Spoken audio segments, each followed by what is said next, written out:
Once you understand the power of the mind, you will never look at your life the same.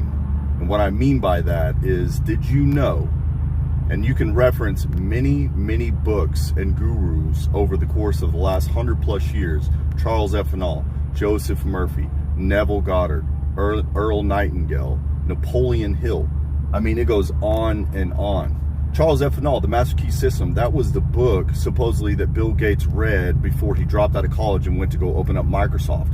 But anyways, it talks about accessing the universal mind, which we have to drop out of beta and get into where the subconscious mind operates, into the operating system, essentially.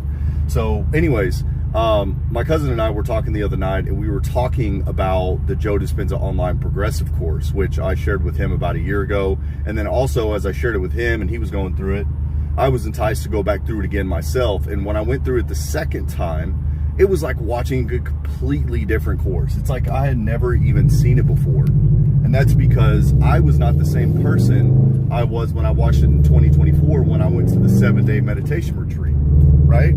So going back through it again almost a year ago, I was watching it from a completely new set of eyes, a new mindset, a new state of being. So we're sitting there talking about the double slit experiment, the observer's paradox, which if you're not familiar with it, I highly suggest that you go and you look that up. But anyways, we started explaining to our other cousin who is an ordained pastor.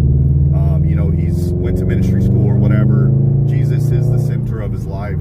And we were talking to him about the observer's paradox, or I use the observer's paradox essentially as an analogy in this situation of how we collapse space and time. How everything that exists is particles floating in an infinite void. And how they stumbled on this by accident, where they're observing this proton firing machine, and as they're observing it, the outcome that they expected is exactly what they were able to witness and record.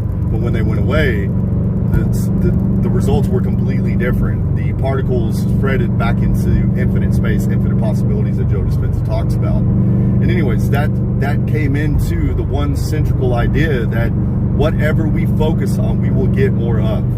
That literally we are collapsing time and space based on where our attention and our focus is going.